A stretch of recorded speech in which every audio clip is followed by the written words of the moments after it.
உறவுகளுக்கு வணக்கம். இன்னைக்கு நம்ம என்ன பார்க்குறோம்னா, ஒரு சகோதரி ஒருத்தவங்க நேற்றைய தினம் நம்ம எக்ஸ் தளத்தில பார்த்துருந்தோம். எக்ஸ் தளத்தில வந்து தொடர்ந்து சில காணொளிகள் சில வைரலா போயிட்டு இருந்தது. அந்த சகோதரி எப்பவுமே நாம் தமிழர் கட்சிக்கு ஒரு ரீல்ஸ் மாரி பேசிக்கிட்டே இருப்பாங்க. நான் தொடர்ந்து அத பார்த்துருக்கேன். அவங்களுடைய தோணியில ஒரு கலாய்க்கும் விதமாக சொல்றது நம்ம பார்த்தோம். அதுல எந்த மாற்று கருத்தும் இல்ல. ஒவ்வொருத்தவங்க ஒவ்வொரு அவங்களுடைய உடல் பாணியை வச்சு பேசுவாங்க. அது நம்மளுக்கு சில பேருக்கு பிடிக்கும், சில பேருக்கு பிடிக்காது. அதுல எந்த மாற்று கருத்தும் இல்ல. ஆனா அந்த சகோதரி தொடர்ந்து விஜய் வந்துட்டு அவமரியாதையா பேசுறாங்க அப்படின்னு சொல்லிட்டு இந்த வாய்ஸ் ஆஃப் லிங்கேஷ்ன்னு சொல்லிட்டு தாவேகா ஆதரவாளரா ஒரு உறுப்பினரா எப்படி நமக்கு தெரியல. அவர் தாவேகா கட்சியில பயணம் பண்றாரு. அது மட்டும் நம்மளுக்கு தெரியுது. அப்போ உறுப்பினராக தான் இருப்பார். தொடர்ந்து ஒரு காணொலியை போட்டுக்கிட்டே இருப்பார். அந்த லிங்கேஷ் என்ற மங்கூஸ்ன்னு தான் நான் சொல்றேன். ஏன்னா ஒரு பெண் வந்து சமூக வலைதளங்களை பேசுறதே பெரிய விஷயம். இன்றைய காலகட்டத்தில் அந்த மாதிரி ஆயிடுச்சு. ஏன்னா அரசியல்ல பெண்கள் வரதே வந்துட்டு ரொம்ப அரிதான ஒரு விஷயமா தான் இருக்கும். ஒரு 100 ஆண்கள் இருக்க வேண்டிய இடத்துல 10 பெண்கள் இருந்தாலே அது பெரிய விஷயமா இருக்கும். அதை அதை ஒரு மாற்று ஒரு அரசியலா கொண்டு வந்தது நாம் தமிழர் கட்சி மட்டும்தான். ஒரு 100 ஆண்னா 100 பெண் இப்படிதான் சரிக்கு சமமா இருக்கணுமே தவிர ஆணுக்கு பெண் சமம் அண்ணன் சொல்லவே மாட்டார். சரிக்கு சமமாக இருக்கணும் அப்படின்ற அடிப்படையில தான் நாம் தமிழர் கட்சியில எல்லாரும் பயணம் பண்ணிட்டு இருக்கோம். இப்படிப்பட்ட ஒரு கட்சிக்கு ஒரு ஆதரவு நிலைப்பாட்டில் இருக்கிற அந்த சகோதரி தொடர்ந்து காணொலிகளை போட்டு நாம் தமிழ் தேசியத்துக்கு ஆதரவா அவங்களுடைய கருத்துக்களை பதிவு பண்ணிக்கிட்டே இருக்கிறாங்க. அவங்க எப்படின்னா அவங்களுடைய பாணியில பதிவு பண்ணுவாங்க. அது அவங்களுடைய உடல் மொழியில அப்படின்னு சொல்லி எடுத்துக்கலாம் நாம. ஏன்னா அவங்க பேசும்போதே ஒரு நகைப்புக்குரிய நையாண்டித்தனமா பேசுவாங்க. ஏன்னா ஒரு அரசியல்ல இப்ப பாத்தீங்கன்னா தமிழக வெற்றி கழகம் ஒரு திரை பிம்பத்தை மையப்படுத்தி ஒரு திரை கவர்ச்சியை வச்சு வராங்க. அந்த திரை கவர்ச்சியில இருக்கிறவர் எப்படி விமர்சனம் பண்ணணும்னா திரை கவர்ச்சி மூலமா விமர்சனம் பண்ற அந்த அடிப்படையில அவங்க விமர்சனம் பண்ணுவாங்க. அதை நிறைய முறை நம்ம பார்த்திருக்கோம். அந்த சகோதரி அவர்கள் வந்து விஜயை வந்து மரியாதை இல்லாம தரைக்குறைவா பேசுறாங்க அப்படின்னு சொல்லிட்டு அந்த சகோதரர் லிங்கேஷ் என்ற அந்த சகோதரர் என்ன சொல்றாருன்னா, என்னுடைய தலைவனை நீ வந்து அவதூறாவோ வாடா போடான்னு எல்லாம் பேசினா நான் இதோட அசிங்கமா உன்னை பேசுவேன். உன்னை வந்து ரொம்ப உடல் ரீதியா எப்படி சொல்றேன்னா அவங்களுடைய உடலை மையப்படுத்தி கேவலமா பேசக்கூடிய சில விஷயங்களை அவன் தொடர்ந்து பண்ணியிருக்கான். அதனால அவங்க ஒரு மன வருத்தத்துல ஒரு காணொலி போட்டிருந்தாங்க. அதை பார்க்கும்போது எனக்கே ஒரு மன வருத்தமா இருந்தது. ஒரு பெண்ணை வந்து நீ உன்னால கருத்தியெல்லாம் எதிர்கொள்ள முடியலன்னா ஒண்ணு அவங்கள நீ கடந்து போயிடணும். இல்ல அவங்கள அந்த மாதிரி பேசாம இருக்கிறது உன்னுடைய ஒரு ஒரு வாயா நீ எப்படி பேசணும்னா உன்னுடைய கருத்தா நீ வச்சு அது சரி செய்யணும். ஆனா அவங்க போட்ட காணொலியில போயிட்டு அவதூறாக கொச்சையாக சில விஷயங்களை போட்டு வார்த்தைகள் அவமரியாதையான வார்த்தைகள்லாம் போட்டு அந்த பெண்ணை வந்து மிகவும் காயப்படுத்தி இருக்கிறத நம்ம பார்க்குறோம். இதை தொடர்ந்து அந்த தாவேகா தொண்டர்கள் அதையும் தொடர்ந்து செஞ்சிருக்காங்க.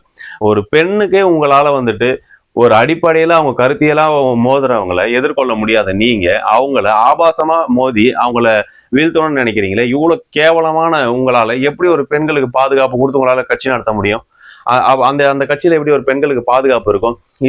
இந்த ஒரு அடிப்படை கேள்வி உங்களுக்கு எழுமா எழாதா? இதுக்கெல்லாம் என்ன சொல்றாங்கன்னா, இப்ப இந்த பொண்ணை நான் இப்படி பேசிட்ட உடனே தம்பிகள் தங்கைகள்லாம் பறந்து வருவாங்க. ஏன்டா அடிப்படையில வந்து நல்லா ஒண்ணு புரிஞ்சுக்கணும். நாம் தமிழர் கட்சி தங்கைகளுக்கோ தம்பிகளுக்கோ பிரச்சனைனா நாம் தமிழர் கட்சி வராது. ஒட்டுமொத்த மக்களுக்கு பிரச்சனை அப்படின்னாலே நாம் தமிழர் கட்சி அந்த களத்துல நிற்கும். உங்களை மாதிரி தாவேக்கால இருக்கிறவங்களை மட்டும் பிரச்சனை அப்படின்னா களத்துல வந்து நிக்கிறது வந்து இந்த நாம் தமிழர் கட்சி கிடையாது. ஒட்டுமொத்த தமிழ்நாட்டுல யாருக்கு என்ன பிரச்சனைனாலும் எங்களை அணுகவே இல்லைனாலும் நாங்களாம் அந்த காலத்துல போய் நிற்கக்கூடியவங்க நாம் தமிழர் கட்சி. அதனால தான் மக்கள் வந்து 36 லட்சம் வாக்குகள் போட்டு மக்கள் அங்கீகாரம் கொடுத்து வச்சிருக்காங்க. உங்களை மாதிரி வந்துட்டு தனிப்பட்ட முறையில உங்களை சார்ந்தவங்களுக்கு ஒரு பிரச்சனைனா அப்படின்னு வந்து நம்ம நிக்க முடியாது. இதே போலதான் அந்த வாய்ஸ் ஆஃப் சரத்ன்ற அந்த நபரும் கொச்சையா பேசக்கூடிய இதே நம்ம தொடர்ந்து பார்க்கிறோம். உன்னுடைய தலைவனை கேவலமா பேசிட்டா நான் விடமாட்டேன் அப்படின்னு கேட்கறியே, அவ்வளவு வந்து எப்படி சொல்றது ஒரு நியாயவான் மாதிரி பேசுற இந்த லிங்கேஷ் அதே நாம் தமிழர் கட்சி 15 ஆண்டு காலமா ஒரு களத்துல இருக்கிற அரசியல் தலைவர் அங்கீகாரம் பெற்ற அண்ணன் சீமான் அவர்களை உங்களுடைய கூட்டத்துல அந்த சிறுவண்டுகள்லாம் கேவலமா பச்சையா பேசுறானுங்களே, அப்பெல்லாம் எங்க போயிருந்த நீ? 2 ஆண்டு காலத்துல வந்த விஜய் உனக்கு தலைவன், உன் தலைவனை பேசினா மட்டும் உனக்கு அப்படி குத்துது குடையுது அப்படின்னு சொல்ற. 15 ஆண்டு காலமா தமிழ் தேசியத்தை களத்துல நிறுத்தி நீ தமிழ் தேசியம்னா நாம் தமிழர் கட்சின்ற அங்கீகாரம் பெற்று மக்கள் கிட்ட நாங்க நிக்கிறோம். எங்க அண்ணனை கொச்சைப்படுத்தி பேசுறானுங்க. அப்பெல்லாம் வந்துட்டு உனக்கு அந்த நியாயம் எல்லாம் வரலையா? அப்போ எங்க அண்ணனை பேசும்போது உங்களெல்லாம் நாங்க என்ன மாதிரி பேசியிருக்கணும்? முதல்ல கண்ணியமா உங்க தலைவன் கத்து கொடுத்த மாதிரி எங்க அண்ணன் எப்ப பாடம் எடுத்து எங்களுக்கு கத்து கொடுத்து வச்சிருக்காரு. அந்த கண்ணியத்தினாலதான் பக்குவப்பட்டதுனாலதான் நாங்க வந்து சரி எதனா பேசிட்டு போறானுங்க விட்டு தள்ளுங்கடா அப்படின்னு சொல்லி அண்ணன் சொன்னதாலதான் நாங்க உங்களை ஒரு பொருட்டாவே மதிக்காம அந்த மாதிரி வார்த்தைகளுக்கு பதில் கொடுக்காம நாங்க கடந்து போயிட்டு இருக்கோம். பல முறை கேவலமா பேசுறானுங்க ஒவ்வொருத்தனும். பெண்கள் கூட கொச்சையா பேசி நான் பார்த்திருக்கேன். அந்த மாதிரி நீங்க பெண்களையும் வந்துட்டு நாம் தமிழர் கட்சினாலே அவதூறாவும் ஆபாசமா பேசுற வைக்கக்கூடிய சூழலை நீங்க வச்சுக்கிட்டு என்னவோ வந்து அந்த பொண்ணு பேசிடுச்சு, தலைவரை பத்தி பேசிடுச்சு, தலைவர் இருக்கிற ஒரு நையாண்டித்தனமா அந்த பொண்ணு பேசுனா உன்னால முடிஞ்சா அதுக்கு பதில் கொடுக்க முடிஞ்சா கொடுக்கணும். ஆபாசமா தான் பதில் உன்னால கொடுக்க முடியுமா? உன்ன மாதிரி ஒரு கேடு கட்ட வேற எவனுமே இருக்க முடியாது. ஒரு மனச்சான்றோட வந்து நடந்துக்கணும். எதுக்கு எடுத்தாலும் வந்துட்டு தலைவனை பேசினா நாங்க விட மாட்டோம், தலைவனை பேசணும். அந்த தலைவன் மாதிரி நடந்துக்கிட்டா யாருமே எதுவுமே பேச மாட்டாங்களே. எல்லாத்துலயுமே பிழைகள் செஞ்சுக்கிட்டு இருந்தா எவனா இருந்தாலும் வந்து எப்படி சொல்றது, உங்க மேல கருத்து வைக்கதான் செய்வாங்க. அந்த கருத்து வைக்காம சரியான ஒரு அரசியல் நீங்க செஞ்சீங்கன்னா உங்களை யார் என்ன சொல்ல போறா? உங்க தலைவரை விமர்சனமே பண்ணக்கூடாது, எதுவுமே செய்யக்கூடாதுன்னா அந்த மாதிரி நடந்துக்கவே கூடாது. சரியானதை செஞ்ச யாருமே விமர்சனமே பண்ண மாட்டாங்க. தவறானதை முன்னெடுத்து செய்யும் போதுதான் யாருமே விமர்சனம் வைப்பாங்க. எது பேசினாலும் எங்க தலைவரை இது பண்றாங்க. உங்க தலைவரை வெறும் வந்து அந்த பொண்ணு ஏதோ வாடா போடான்னு பேசிட்டான்றதுக்காகவே உன்னால பொறுக்க முடியல அப்படின்னு சொல்ற. ஆனா எங்க அண்ணன் சீமான் அவர்களை எவ்வளவு இழிவா பேசியிருக்கானுங்க, எவ்வளவு காணொலிகள் இருக்கு. அந்த காணொலிகள் எடுத்து போட்டா நீ என்ன பேசுவ? நீ அதுக்கு கட்சியில அவங்க கட்சி உறுப்பினர் இல்லைன்னு சொல்லிட்டு அசால்ட்டா போயிடலான்னு பாக்குறீங்களா? உங்களுக்கு பக்குவப்படலை. நீங்க சரியான பக்குவமான அரசியல் படலைன்னு எங்களுக்கு நல்லாவே தெரியும். அந்த அரசியல் பக்குவப்படும் போது தானாகவே நீங்க பேசுனதெல்லாம் திரும்பி பார்க்கும்போது இவ்வளவு கேவலமா நம்ம நடந்திருக்குமே சொல்லிட்டு தானா இந்த தம்பிங்க திருந்திடுவானுங்கன்ற ஒரு நம்பிக்கையில தான் நாங்க அதை கடந்து போறோம். தவறுகள் செய்யறது மனிதனோட இயல்பு. அப்படி அந்த தங்கை தவறா பேசியிருந்தா நீ அதை பக்குவமா எடுத்து சொல்லி இந்த மாதிரி பேசாதமா, நீ விமர்சனம் பண்ணு, அரசியல் ரீதியா விமர்சனம் பண்ணு, அதை பத்தி எங்களுக்கு கவலை கிடையாது. ஆனா ஆபாசமாவோ இல்ல தரைக்குறைவா பேசாத, அவரை நாங்க தலைவரா ஏற்றுக்கொண்டோன்னு கொண்டு நீ பக்குவமா எடுத்து சொல்லு. அந்த பக்குவமா எடுத்து சொல்லி அந்த பொண்ணு கேட்கலையா, கடந்து விட்டு போ. அவங்கள அவங்கள வந்து அன்ஃபாலோ பண்ணிட்டு போயிடு. அதை விட்டுட்டு அந்த பொண்ணு போடுற வீடியோ உள்ள போய் அந்த பொண்ணு அவ்வளவு அசிங்கமா பேசி அதுல என்ன சுகத்தை கண்டே நீ? அவங்க தனிப்பட்ட முறையில தனிப்பட்ட வாழ்க்கையில அவங்க எப்படி வேணாலும் இருந்திருக்கலாம். அது ஒரு காலம்ல இருந்திருக்கலாம், அதுல இருந்து மாறி வெளியே வந்திருக்கலாம். அதையெல்லாம் தேடி கண்டுபிடிச்சு அவங்க இப்படி இருந்தாங்க அப்படி இருந்தாங்கன்னு அப்படின்னு எப்படி வேணாலும் போய் சொல்ல முடியுது? அதை தேடுறதுதான் உன் வேலையா? உன் தலைவன் அதான் சொன்னானா? அடுத்தவன் என்ன பண்ணியிருக்கான், இதுக்கு முன்னாடி என்னென்ன போனா, எங்கெங்க போனா, எங்க என்ன பண்ணா, இதெல்லாமே தேடி தேடி வச்சுக்காங்க. அவங்க எல்லாரையும் தேடி தேடி போய் அவங்களை கார்னர் பண்ணுங்க. இதுதான் உங்க அரசியலா? தனி மனித வாழ்க்கையை போய் தேடி அவனுடைய அந்தரங்கத்தை எல்லாம் தெரிஞ்சு வச்சுக்கிட்டு அவனை பத்தி எதனா வீடியோ எடுத்து போட்டு அவனை எதனா சரி செய்ய அவனை வந்து கார்னர் பண்ணி அவனை அசிங்கப்படுத்தி அவனை அரசியல்ல இருந்து அப்புறப்படுத்தலாம். இதுதான் உங்களுடைய வேலையா? இதுதான் உங்க அரசியல் வந்து உங்களுக்கு கத்துக் கொடுக்குதா? அப்படியெல்லாம் எடுத்து போனா எல்லாருடைய வாழ்க்கையிலுமே பின்புலத்துல ஏதோ தவறுகள் நடந்துதான் இருக்கும். அது உங்க தலைவர் கூட தவறு செய்திருக்கலாம். இதெல்லாம் தேவையில்லாத விஷயம். உன் தலைவனை பத்தி தவறா பேசினா எடுத்து சொல்லி அது வேண்டாம், இனிமே அப்படி போடாதமா, நீ அரசியல் ரீதியா விமர்சனம் பண்ணிட்டு போ. அது நேரடியா பேசுறல அந்த மாதிரி பேசிட்டு போ. அது என்ன போயிட்டு தவறான ஒரு பதிவு பண்ணி மத்தவங்க முன்னாடி அந்த பொண்ணை தவறா காட்டுற?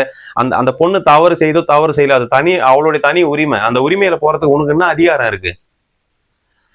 ஒரு கட்சி ரீதியா நீ பேசுறல, விமர்சனம் பண்றல, உன் தலைவனை விட்டு கொடுக்க கூடாதுன்னு சொல்லிட்டு, அதே போல அந்த பொண்ணு தமிழ் தேசியத்தை விட்டு கொடுக்க கூடாதுன்ற எண்ணத்துல அந்த பொண்ணு பதிவு பண்ணியிருக்கோம். அதை நீ எடுத்து புரியவை.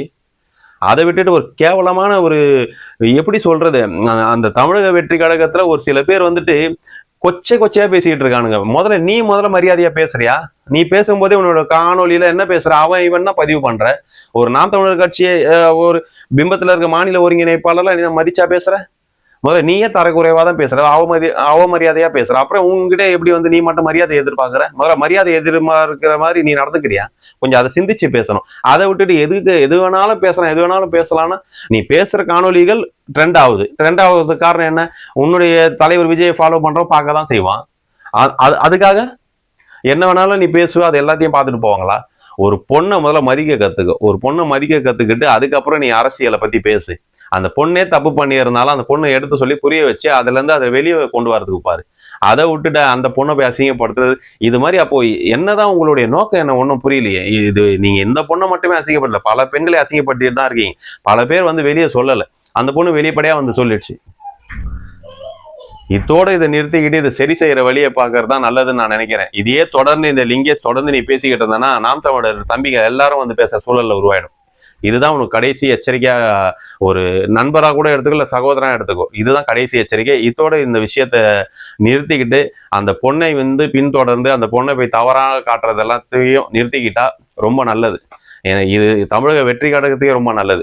இதே சூழல் வந்ததுன்னா உறவுகள் எல்லாருமே இதை பத்தி பெருசா பேசுற சூழல் உருவாகும். அப்புறம் இந்த லிங்கேஷுக்கு மிகப்பெரிய சிக்கல் உருவாகும். ஏன்னா இந்த லிங்கேஷ் தமிழக வெற்றி கழகத்திற்கு இவர் நல்லது செய்யல, இவர் நல்லது செய்யற மாதிரி இந்த கட்சிக்கு கேடுதான் செய்யறாரு. இது நாம் தமிழர் கட்சி சார்பாவே நான் அந்த தமிழக வெற்றிக்கு ஒரு நன்மைக்காகவே இது சொல்றேன். இந்த தமிழக வெற்றி கழகம் உண்மையாவே இந்த மாதிரி ஆட்களுக்கு நீங்க ஆதரவு கொடுத்துட்டு இருந்தீங்கன்னா தமிழ்நாட்டுல ஒரு பேராபத்தான கட்சி தமிழக வெற்றி கழகம்னு பேர் எடுக்கிறதுல எந்த ஒரு மாற்று கருத்தும் இல்லை. இதை மாத்திக்கிட்டாதான் நல்லது. இந்த மாதிரி ஆட்களை முதல்ல புறக்கணிப்பு செஞ்சு கட்சியை நல்ல கட்சியா கொண்டு வரணும், நல்ல ஆட்களை பேச வைங்க. அவ்வளவுதான் நம்ம சொல்ல முடியும். இந்த மாதிரி கேடுகட்ட ஆட்களை நீங்க பேச வச்சீங்கன்னா பெண்களுக்கு பாதுகாப்பு இல்லாத கட்சி தமிழக வெற்றி கழகம்ன்றது உறுதியா மக்கள் ஒரு நாள் உணர்ற சூழலை இவங்க கொண்டு வந்து உங்களை நிறுத்திடுவாங்க. இதுதான் நடக்க போகுது. இந்த மாதிரி கேடுகட்ட நபர்களை முதல்ல புறக்கணிப்பு பண்ணி தமிழக வெற்றி கழகம் நல்ல ஆட்களை ஆதரவு நிலைப்பாட்டில் இருக்கிறவங்களும் பேச வைங்க. பொதுதளத்துல இந்த மாதிரி கேடுகட்ட ஆட்கள்லாம் ஆதரவுன்னு பேசி அந்த உங்க கட்சிக்கு தான் கெட்ட பேர் கொண்டு வந்துட்டு இருக்கிறானுங்க. இதுதான் உண்மை. பெண்களுக்கு யாரு தவறு செய்தாலும் இதை தொடர்ந்து நாங்க கேட்போம், அதை சொல்லிக்கிறோம். இந்த லிங்கேஷ் மாதிரி ஆட்களுக்கு ஆதரவு முதல்ல தமிழக வெற்றி கழகமே நீங்க கொடுக்காதீங்க. நீங்க இன்னைக்கு நினைக்கலாம் இவன் வந்து நல்லா பேசுறான்னு சொல்லிட்டு, இவன் கேடுகட்ட விஷயமா பேசுற மாதிரி தான் இருக்கு இந்த மாதிரி தொடர்ந்து பேசுறது. இந்த மாதிரி ஆட்களை புறக்கணிப்பு செஞ்சு நல்லா பேசுறவங்களை தயவு செஞ்சு வளர்த்து விடுங்க. அதுவே உங்க அரசியலுக்கு நல்லது.